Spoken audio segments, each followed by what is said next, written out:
Eh bien, salut à tous et à toutes les amis, c'est Captain Spidey, comment allez-vous? En tout cas, eh bien, moi ça va plutôt pas mal. Alors aujourd'hui, on se retrouve pour une nouvelle vidéo sur Gotham Knights, puisque IGN a publié donc un nouvel IGN First et sur comment fonctionne l'arbre de compétences. Donc c'est un des éléments que moi j'attendais beaucoup de voir un petit peu comment ça allait fonctionner. Ça dure à peu près 8 minutes 33. Là c'est plutôt une vidéo réaction et je pense que derrière je ferai une vidéo un petit peu plus simpliste peut-être pour les gens qui n'auraient pas compris, afin de vous résumer tout ça. Eh bien, écoutez, je vous propose de se mettre en plein pot et on va découvrir ça tous ensemble. Allez, on est parti. On va voir si c'est intéressant. Gotham Knights has an unexpected philosophy at its heart. While it might be a game about 4 superheroes trying to fill the void left by a murdered Batman, the developers don't want you to feel like you're creating 4 successors. They want you to find a favorite and turn them into a single new Dark Knight. We always understood that there had to be a sense by the end of the story and by the end of your kind of investment in the hero that you have in some way transcended the obvious potential of this character in order to become a symbol. This is someone who I believe can fill the vacuum Batman has left behind. So that's such an essential aspect of the fantasy that we felt like there needed to be a moment where that was reflected in the ability tree, where it was reflected in the kind of RPG foundations of the game. With that overall philosophy in mind, a game mechanic that has you constantly changing and experimenting with new techniques feels ça c'est cool ça. Gotham Knights offers a lot of options in that regard. Nouveau casque ou à la Red Hood du coup. To ability changing gear,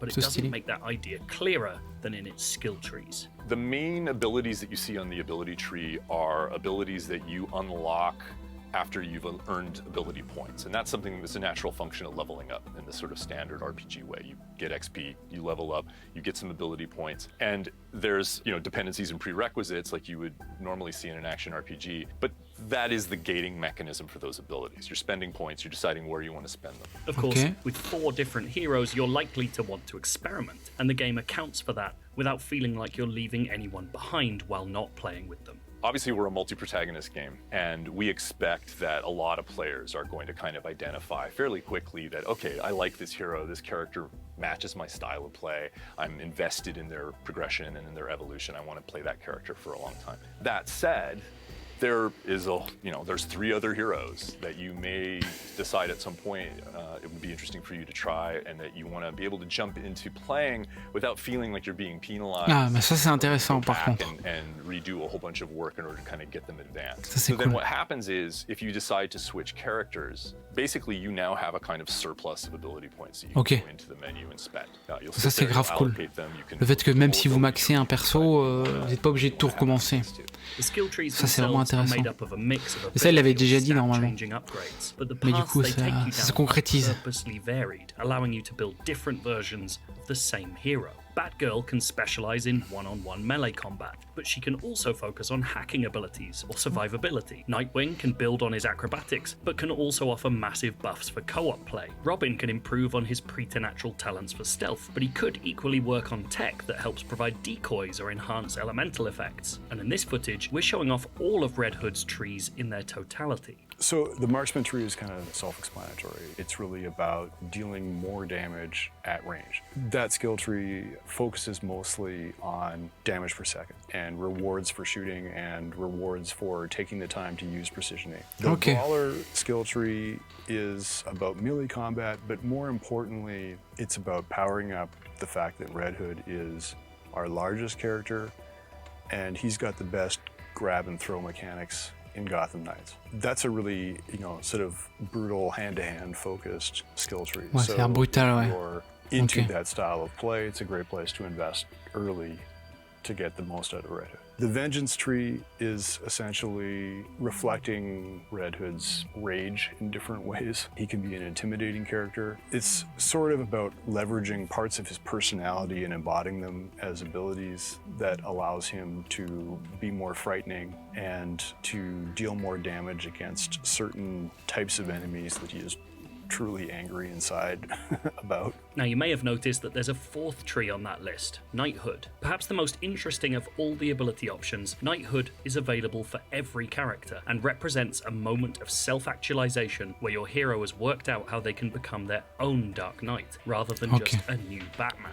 Knighthood will begin to unlock after a specific point in the story, but every character will have to complete a set of unique challenges to begin earning the abilities inside. Unlocking the Knighthood tree gives you a couple Des défis, c'est plutôt intéressant pour le coup. for that hero. So if you're Batgirl, suddenly you can glide. It unlocks your ultimate ability. For Batgirl, that's the drone. And it unlocks the Knighthood ability tree, where you can start to add additional, very powerful mechanics to your hero that are otherwise not available to you until that point in the story. Once you've unlocked Knighthood, ça a l'air vraiment quand même complet, quoi, sans être trop compliqué.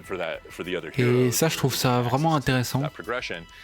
But you'll need to go out and do the challenges for that hero that are associated with these additional abilities. Knighthood is a truly interesting combination of narrative and mechanic, a way of using traditional RPG ideas to help tell the story of Gotham Knights' budding heroes. So literally, there is a moment where it's possible for you to kind of have this epiphany with your character, right?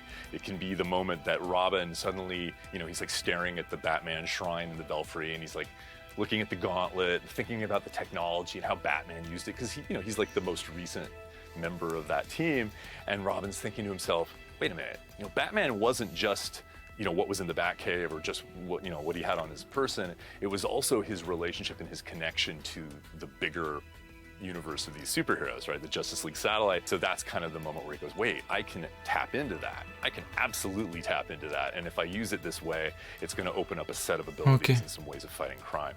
And so that first moment is what opens up his heroic traversal. It's where he goes, intéressant. Teleportation. So, these are the kinds of sort of thematic links that we've tried to create with the Knighthood branch. And alongside all of these skill trees is another menu of unlockables, momentum abilities. These amount to special attacks that can be assigned to specific button combos. Many of the momentum abilities tie into the skill trees, but they're earned differently.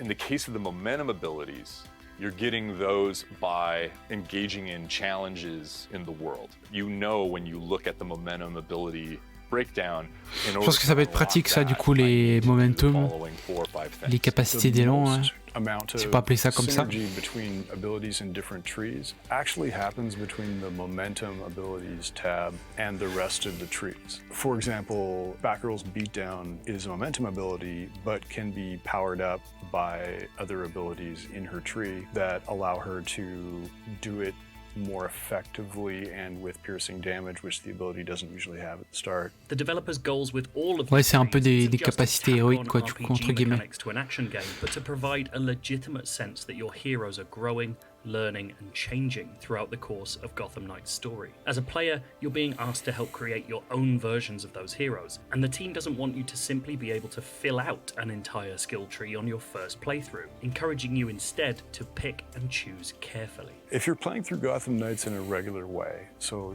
I'm going after all of the main story arcs and I'm fighting the villain arcs, I will have unlocked most but not all of the skill tree. So your choices are always going to matter as you, at least as far as what it takes for you to beat the story. I think players will and probably should mix and match to get the best out of. Ça c'est cool ça. Moi j'aime bien être un peu équilibré un peu partout quoi. Plutôt que de se spécialiser dans un domaine, même s'il y en a qui préfèrent, moi je préfère l'équilibre en fait. But there is a lot of synergy between trees, and also you kind of have to experiment to find out what you really like. So I do expect that players will mix and match quite a lot. If you want to know more about Gotham Knights, we have écoutez les amis, j'ai trouvé ça vraiment intéressant. J'attends de vraiment mettre la main dessus, etc. et de bien reprendre en compte pour voir un petit peu comment ça marche. Mais voilà, vous avez le choix quand même de vous spécialiser dans un domaine entre guillemets. Mais moi je pense que je vais partir sur de l'équilibre et le fait qu'aussi que si vous jouez beaucoup par exemple Batgirl ou Robin et que d'un coup vous décidez de changer parce que vous jouez avec un pote et qui lui veut essayer, et comme ça vous n'êtes pas obligé de tout recommencer. Ça c'est vraiment une feature qui est vraiment intéressante. Non vraiment je pense que on tient quelque chose avec ce jeu. Bref écoutez, je pense que je vous ferai une vidéo vraiment plus concrètes un petit peu pour une fois que j'aurai bien tout compris comment ça fonctionne. D'ici là, je vous souhaite à tous une très bonne fin de vidéo. Prenez soin de vous, surtout, on se retrouve très vite, à la prochaine. Ciao ciao tout le monde, bye bye.